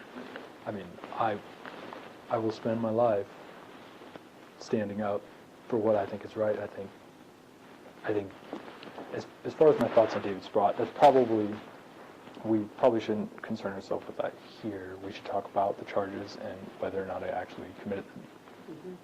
But I cannot stress enough that there's a clear lie that he said to you on recording. And once you talk to Harry Turtle, he will tell you the truth, and that he was questioned before the letter came out. So he had a reliable source of information before he offered me a final warning letter. And I'm sorry. Yeah. I'm sorry. But I will make my statement. But Okay. Why don't you make a character statement? And if we could keep a copy of that, that would be useful too. Okay. I would first like to show, here's a copy of what happened in the Pullman or Wayne County Court, in which all charges brought to me. Copy. Okay. All charges brought to me by Ashley were not granted. Now, we understand that the rules of evidence are different in this kind of a hearing than they are in the criminal court. Yeah. Okay. Greetings to all and welcome to this conduct hearing. I hope that justice and truth shine for all to see. I present myself here today to offer my recount of events which I have been alleged to have committed. Before I would begin, I would first like to offer my apologies to all people involved. To David Sprott, I say I am sorry if I have created a disturbance in your program. I look up to you for all that you have accomplished and your willingness to participate in this process for me and for others. Your final warning letter, in quotations, is something that I hope I have not violated. I will present my case within the context of this document, other evidence, and within the proceedings of this hearing. Hopefully we can arrive at a fair and just outcome that leaves us and all others involved with a sense of satisfaction and relief. To Evan Hurry, I would like to offer my apology if I've created a disturbance within this MBA program for you. You are a very success-driven individual, and you have worked extremely hard to get to where you are. Regarding my words in MIS on Thursday, April 1st, 2010, I in no way was intending a message toward you, any student, or any faculty regarding intimidation, violence, potential violence, or any form of threat. The statement I made was not in this manner, and I hope that this document, other evidence, as well as other witness testimony, which did not fall through, show that my words were in direct relation to business-related academic thoughts on ethical decision-making. The words I said were intended to be an undisruptive and thought-provoking message. I had hoped that my words would be a positive addition to our discussion on issues that relate to competing on analytics in the business field. If you perceived an intimidating message from these words, I'm sorry that you feel that way, and I in no way intended for you to feel as such. I hope that we resolve any negative feelings and continue to learn in a fair and safe academic environment. Although my words in no way were meant to be as intended as you may have felt, in the future I will do everything possible to guide my words and behavior in a way that will always be perceived in a very positive and non-hazardous manner. I would like to apologize to Ashley Fagerly. I thought we had a friendly and cordial relationship with one another. I touched the top of her shoulder only to say hello and initiate an undisruptive, friendly conversation. I am sorry if this action made her feel uncomfortable. I am also sorry if our previous conversations or communications had made her feel uncomfortable. Every form of communication I had made towards Ashley was meant as a very sociable, cordial, and undisruptive form of communication. Within the context of this document, as well as the presentation of related evidence, I will show that this was the case. Once again, I am sorry if my words and behavior has made her feel uncomfortable. I hope that any negative feelings can be resolved so that each of us can continue to learn and grow in a fair and safe academic environment. I have been charged with violations of the following regulations of the WSU Standards of Conduct for Students 2009-2010. WAC 504-26204, abuse of self or others. Physical abuse, threats, intimidation, and/or conduct which threatens or endangers the health or safety of any person, including oneself. WAC 504-26203, disruption or obstruction. Students have the right to freedom of speech, including the right to dissent or protest, but this expression may not interfere with the rights of others or disrupt the university's activities. Prohibited behavior includes disruption or obstruction of teaching, research, administration, disciplinary proceedings, other university activities, including its public functions on or off campus, or of other authorized non-university conduct occurs on university premises or is directed towards community members by any means, including use of telephone, computer, or some other medium. WC 504-26207, failure to comply with university officials or law enforcement officers. Failure to comply with lawful directions of university officials and/or law enforcement officers acting in performance of their duties and/or failure to identify oneself to these persons when requested to do so. I will now offer logical refutation of these charges in order to prove that my actions and words were not in violation of the WSU Standards of Conduct for Students 2009-2010. Although the first charge listed is in reference to my words in MIS on April 1st, 2010, I will discuss the issue involving Ashley Fagerly first. This is due to the chronological nature of the two incidents. Before I begin, please allow me to note that the final warning letter issued to me by David Sprott contains a factual error. Specifically, the letter reads, "The Dean's Office in the WSU College of Business has received a complaint that you repeatedly interrupted a recent finance exam by leaving the class on numerous occasions after you were asked by the instructor to remain in the room for the remainder of the exam. The class disturbance interfered with students taking the exam and may have impacted their performance on the class. This description of events is erroneous. The exam lasted an hour and a half. I had left the room without being asked to stop 2 times to use the bathroom. I was attempting to leave a 3rd time when I was stopped by Professor Harry Turtle near the doorway. He asked where I was going, and I replied, this time I'm just going to get orange juice. He said that it was all right that I leave, but advised that I stay in the room for the entire exam while taking future exams. I brought an orange juice drink back from a vending machine that is approximately 20 feet away from the MBA classroom, and then immediately returned. I was also very quiet and undisruptive as I exited and entered the room on each occasion. Dr. Turtle also was questioned by Dr. David Sprott before this letter was issued. Dr. Turtle has informed me that he recounted the events as I have listed here. He cannot be present at this hearing due to schedule conflicts, but he has informed me that he will gladly speak to any member of this hearings committee regarding this event once he becomes available this evening at 8 p.m. Pacific Time. He is also available in the future if you or any other university official would like to communicate with him regarding this event. I will now address the MIS 580. I think I put them in the wrong order. Yeah, I think I put the Ashfaggerly thing second. Would you like me to just read? Okay. I will now address the MIS 580 event on April 1st, 2010. The scheduled class discussion was about a book we were required to read for the class. This book is titled Competing on Analytics, The New Science of Winning. It was authored by Thomas H. Davenport and Gene G. Harris. It was printed by Harvard Business School Press. Before my comment was made, Professor Katie Joshi said, what are some of the barriers, enemies, challenges, what are some of the barriers, enemies, challenges to competing on analytics that the book talked about or anything else that you can think of before opening the discussion to students? Thus, she opened the discussion to a very wide world of academic thought before I spoke. 3 students made diverse comments before I spoke. Kelsey McBride made a comment about having a strong knowledge base. Dr. Joshi added that a lack of knowledge is also relevant. Kate Esselbach mentioned CEO approval and understanding. Dr. Joshi added that sponsorship of key people is indeed important. Mike Dodd mentioned that potential cost of a business choice. Dr. Joshi added that the costs and cost of failure are also relevant. At this point, I said that business making bad or dumb choices and making mistakes in business can be the worst thing for analytics. I'll read that again because I studied. Okay. This is due to the choices that must be made on analytics. I had clearly explained that being dumb is a barrier to competing on analytics and that mistakes are relevant to competing on analytics.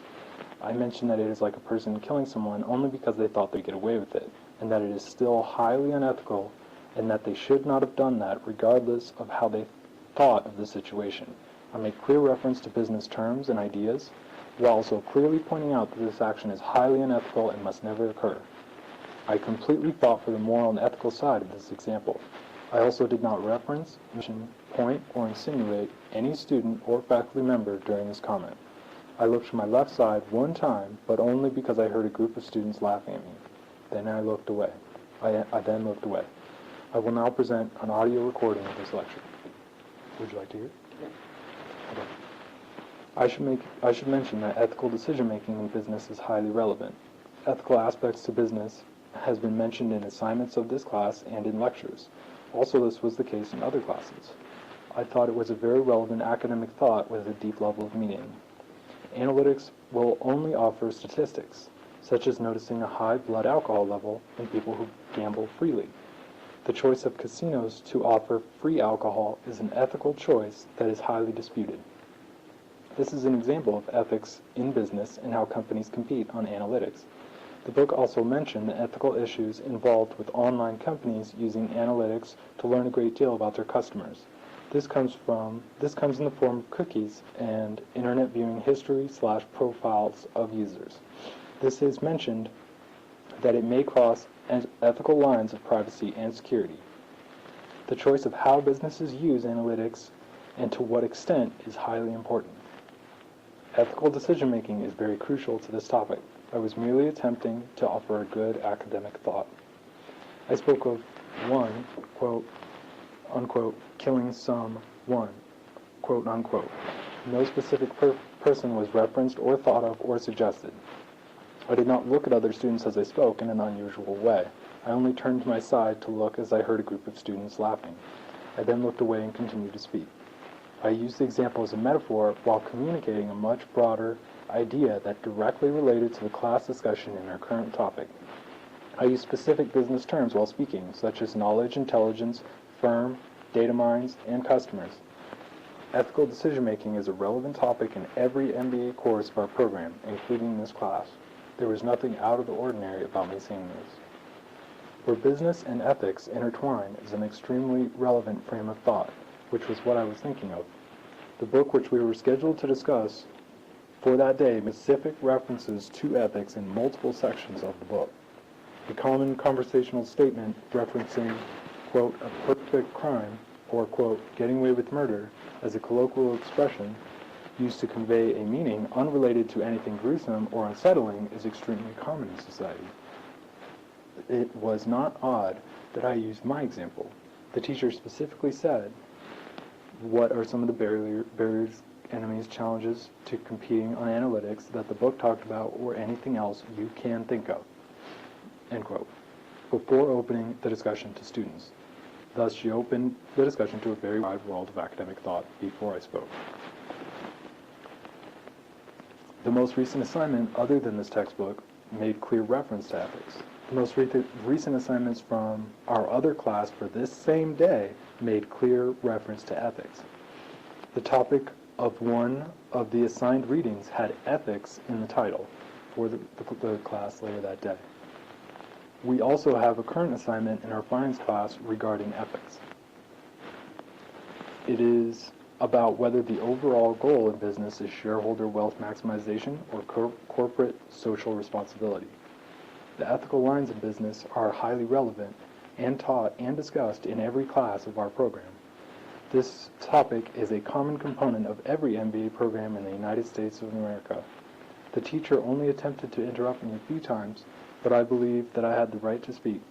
My statement did not last an unreasonable amount of time. I have a right to freedom of speech in this country, and I have a right to the freedom of academic thought and expression at this university. This was a graduate-level class where all people present are over the age of 21. The metaphorical example I used was completely suitable for this audience. The main theme of the class is business intelligence. Nearly every assignment, project, and discussion we go through involves this topic.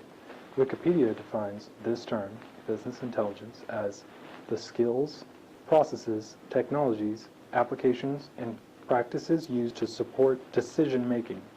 Bringing ethics into, end quote, bringing ethics into this matter is extremely relevant. Although I am concerned that students may feel uncomfortable about this topic, I do not feel this warrants disciplinary action. I will make sure to take every action necessary in the future to avoid having students feel uncomfortable. In response to the issue involving Ashley Fagerly, I would like to say the following. First and foremost, I would like to say that Ashley Fagerly filed a petition to have an anti-harassment order in place. The Whitman County District Court found that this was unreasonable and did not find my actions to be considered harassment. The judge denied Ashley's petition. I had thought we had a somewhat cordial and friendly relationship with each other. I had only touched the top of her shoulder for a brief moment to get her attention. I touched the top of her shoulder on her left side and then was on her right side, as to be good-humored while saying hello. We had exchanged various communications over the course of the year. I had no idea that another would be unwanted. She never at any point asked me not to contact her or touch her or talk about her or converse with her. Once she told me not to contact her after the shoulder-touching incident, I honored that request. She had initiated conversation with me before. I assumed she felt okay about communicating with me. We had met before in person. She had agreed to this event and followed up with an email which seemed very cordial and decent. I assumed we were on good terms. I do not nor have I contacted her an unusual amount of times or about unusual matters. I had seen her driving by the engineering building because I parked my car in the parking lot adjacent to this building every day. I was in my car and 5 feet away from this lot at an intersection when she drove by. We had made eye contact as she drove by, so I did not think it would be odd to mention I had seen her. I drove in the opposite direction of her after this, as is my usual route. Later that day, I made a friendly comment about how she drove a Honda Civic and that I had been a Honda enthusiast since I was 16. A 1995 Honda Civic was my first vehicle. My current vehicle is a Honda Accord. Her Honda looked to be customized, thus it seemed like a, quote, Honda enthusiast type of Honda. I had made other Facebook comments to other people that same day. The fact that I had seen a fellow MBA student that I know driving the type of car that I like to drive was not the only thing on my mind. I do not know where she lives. I do not know her phone number. Her work number is present at the bottom of each email she sends out to MBAs.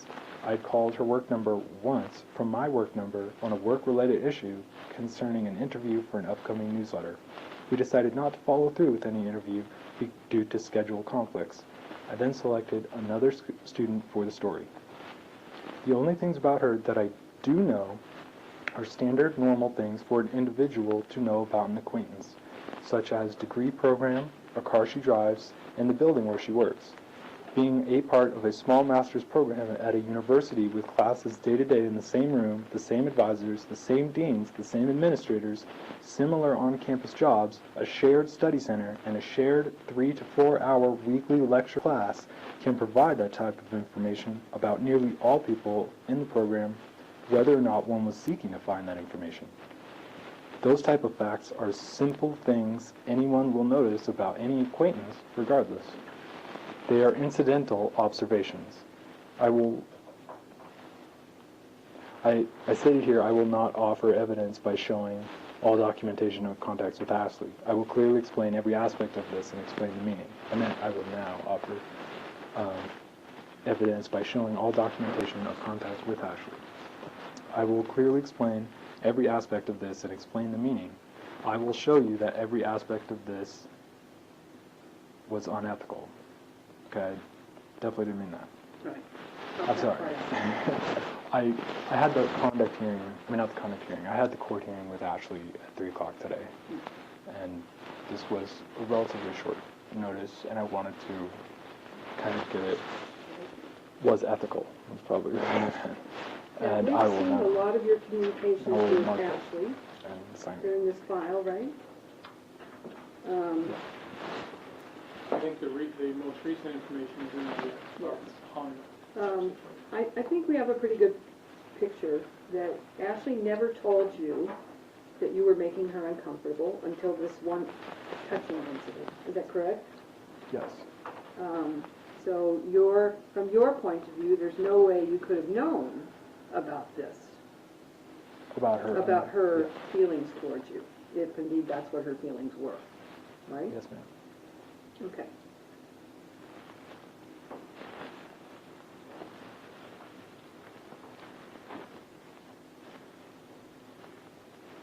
I'm signing and dating the edits made. Okay. All right. Can we have a copy of that? Yes, ma'am.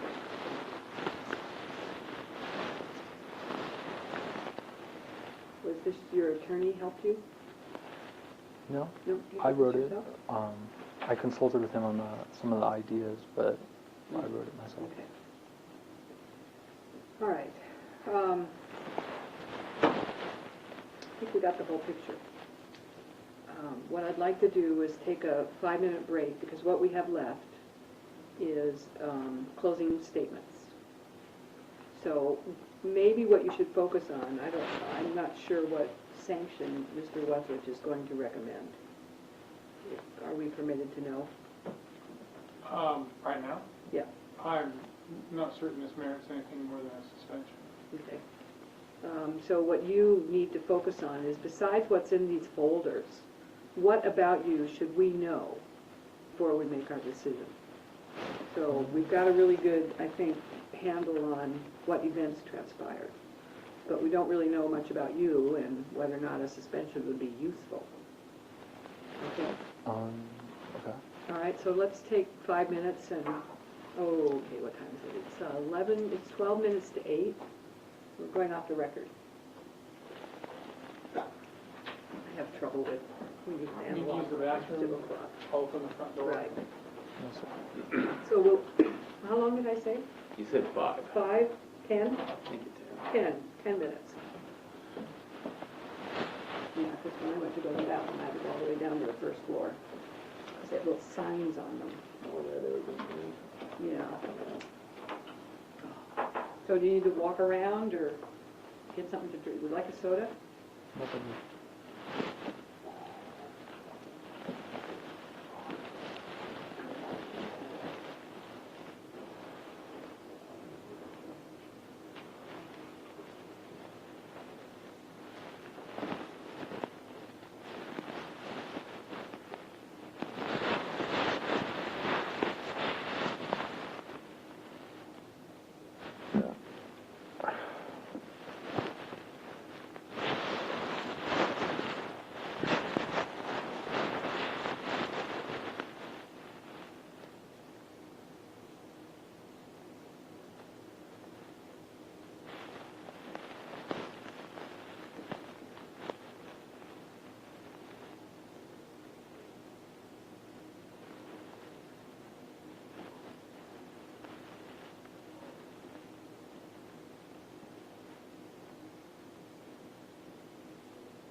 snow person this morning because it was hailing and, Crazy weather.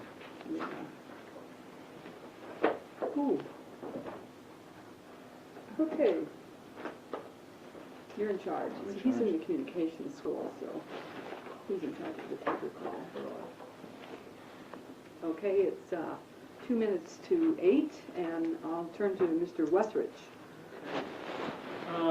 In reference to the charges that we've convened this hearing for this evening, I need to point out the March 10th, 2010 letter from David Sprott, which specifically references a number of behaviors that they deem unacceptable and not isolated.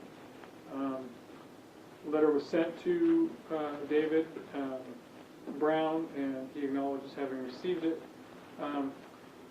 We consider the behavior that occurred post the March 10th letter to be in violation of this warning, hence the charge for failing to comply with the directive of a university officer. Further, the behavior in the classroom, where David was alleged to have said something that references killing, did in fact cause a disruption. Students did feel so uncomfortable that they had to approach the professor of the next course, and that course was thereby canceled. That specific utterance in that course, in the MIS course, and the subsequent canceling of the class is the reason for the interim suspension that we are acting on this evening. So, in the university's estimation, David did violate our conduct code and did warrant the interim suspension. Upon hearing David's response to the accusations, it is in further the university's opinion that he should be found responsible, and if found responsible, that this behavior merits a suspension from the university for a period of time that the board deems appropriate. Thank you. Okay. So David, we've heard all your evidence. Tell us what else we should know that we haven't talked about yet that you think would help us make a good decision. Well, I was never offered examples of those type of behaviors. If you were to consider any of the meetings I had with Dr. Woodbridge, the one about the gun, the handgun, I had claimed it was not true. I had notified deans that there may be students who are exploiting the conduct system just to get me in trouble rather than actual concerns. I had notified them that it was not true. No one presented actual evidence, and if the letter issued only issues one example, which contains a factual error, I believe it could be if it is unethical to act upon that letter. I feel like it's an oversimplified method of discipline. I feel that I am a good kid. I want nothing but to continue my program here at WSU, and if I was allowed to continue without a suspension, I would treat this as the clear, biggest warning to not make a peep in that program outside of, raising my hand to say something incredibly relevant and completely perfect to a professor's question, answer to a question, regarding touching a woman's shoulder. I do not want to touch a girl's shoulder ever unless she touches me first or I am married to her. I feel that the letter, I was never made aware. That was a final warning letter that I was issued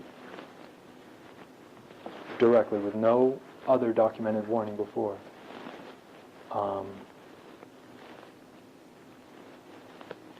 He never notified me of, up until then, what people were saying, what people felt. I had no knowledge outside of the meetings with Chris and Raul. And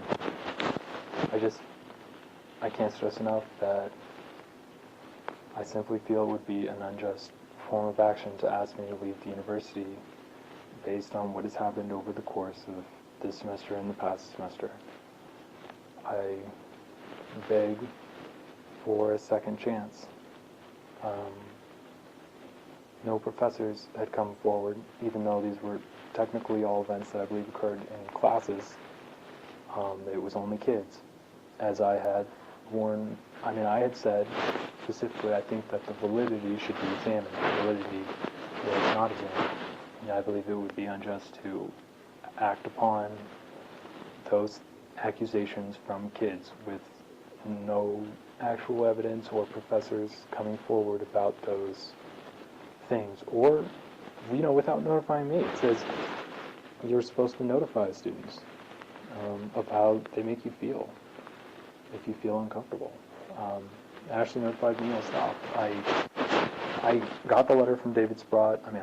I've been skeptical and untrustworthy. It was another issue of something not.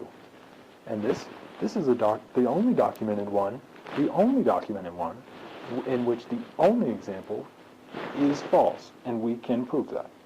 I feel that acting on this is simply unjust, and I would like to appeal in a court of law if you ask me to leave. I do not want to leave. WSU means the world to me.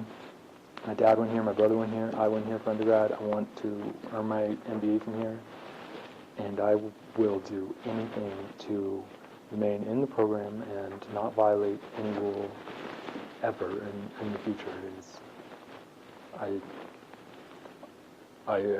I just want to exist. Okay. Well, here's what happens next.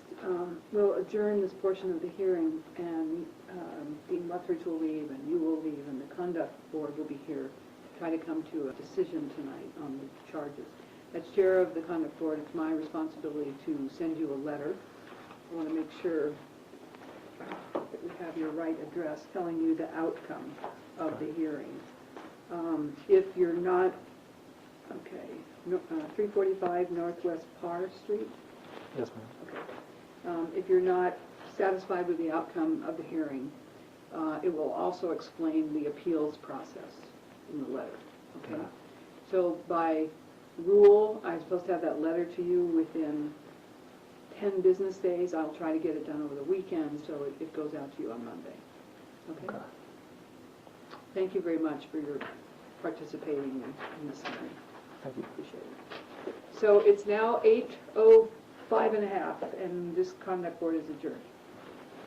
So, Okay? so I'm continuing to not attend classes, only Yeah, work you're- virtually right. and stay home. Would you like is there anything you would like other than I that think statement? we've got, you gave me your statement, and that was the one thing we didn't have, so that's helpful. Thank you.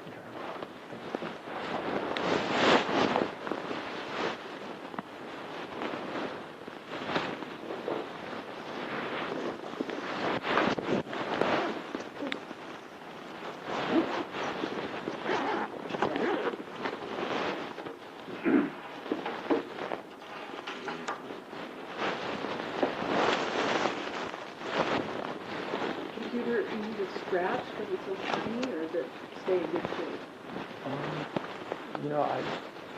Most of it I think is just like smudges.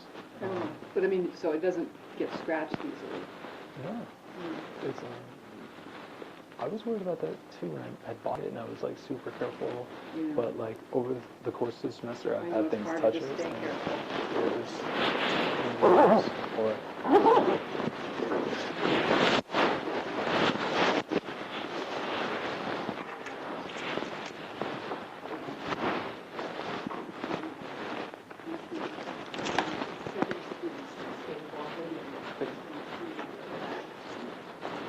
I'll walk out. Did a good job. Let's help you. Good job. You did a good job. No, I don't know how to do anything beyond what you said. I thought you were needing to be expelled over the same show. I do believe you violated the order from Sprott. But is the magnitude of that worth expending someone? No. I don't know what they're going to do to you, but they won't go above my recommendation, I don't believe.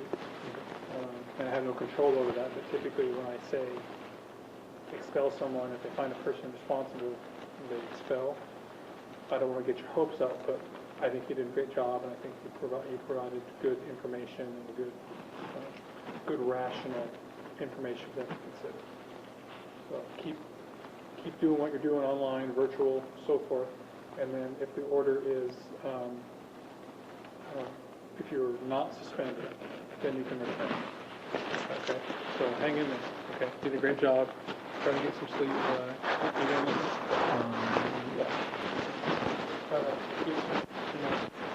Keep doing what you're doing. Lifelong. If at the end of this you feel like the people involved here, and Mary and so forth, did in fact engage in behavior that was in violation of the conduct code, harassing and so forth, you should file charges.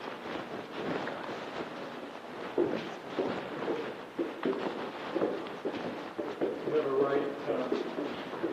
right to know from the emails that were sent, and ones where the names are blacked out. You have a right to know who those are. So if you feel like you want to know that, you should file a public records request on the machine of the people that receive the email. And the law requires that you turn that information over. See, I don't know who some of the emails are from. There's a couple that I think. And so if you think that that's a relevant fact to know, then you could discover all of the emails that a particular person sent to a particular person. That way you were confident that it didn't cherry pick. But, you know what I'm saying? Yeah. The worst ones or whatever, even though they sent 5,000 and they were all pesky. So wait and see, sit it out, just keep going to class online, turn things in, and then once you have the decision, if it's not in your favor, then you can go a different route. If it's in your favor and you want to see if people are indeed harassing you, then you should file the public record. Okay? Thank you. Have a good evening. You too. See you later.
dark coming home. And I will not put up with it. If I saw any food coming with it, I would do everything in my power to make it better.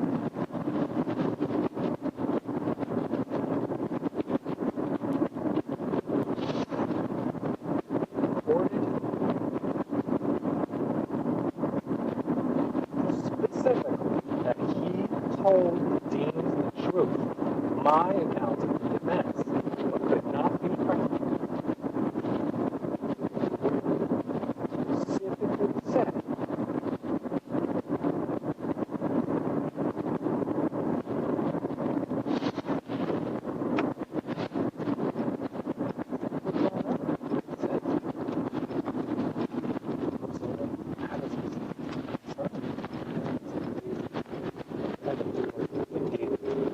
listen, I've been a lot of people. Most of your life, I'm younger than you, but I noticed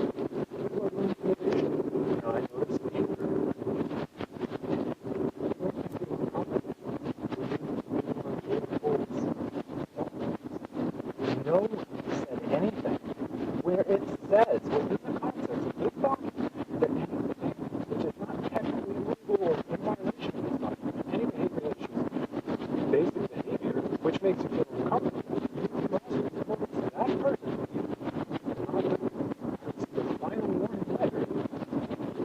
So I had the only thing I had heard was one meeting with Flowers Sanchez, one meeting with him.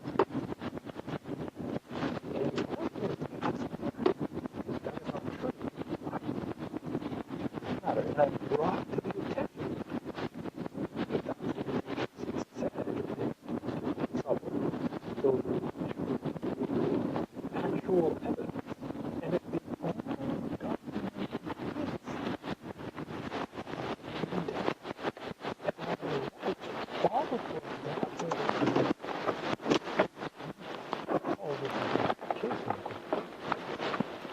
because exactly what I said was,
hey, stop. Stop.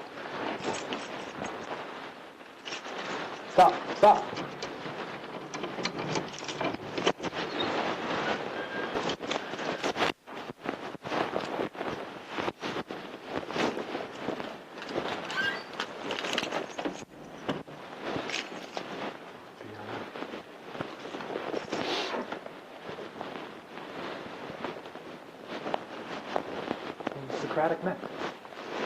Socratic method. Those questions need to be asked.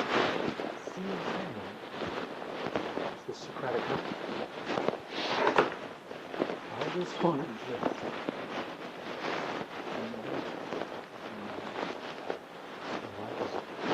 That is a dark thing. I just.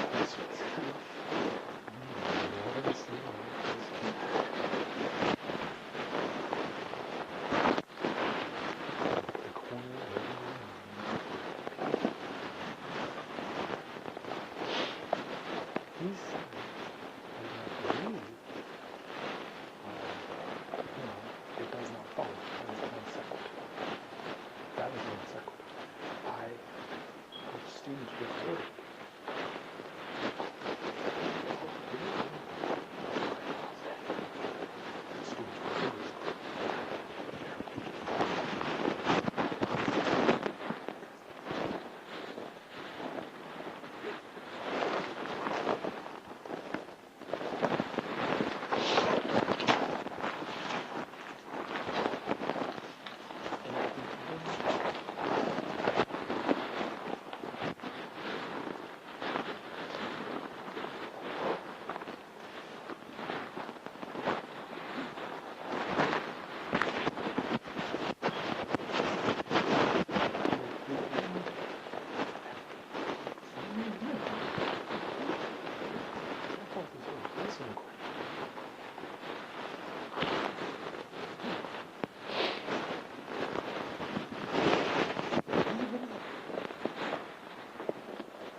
I am now at home. I've begun taking off my suit.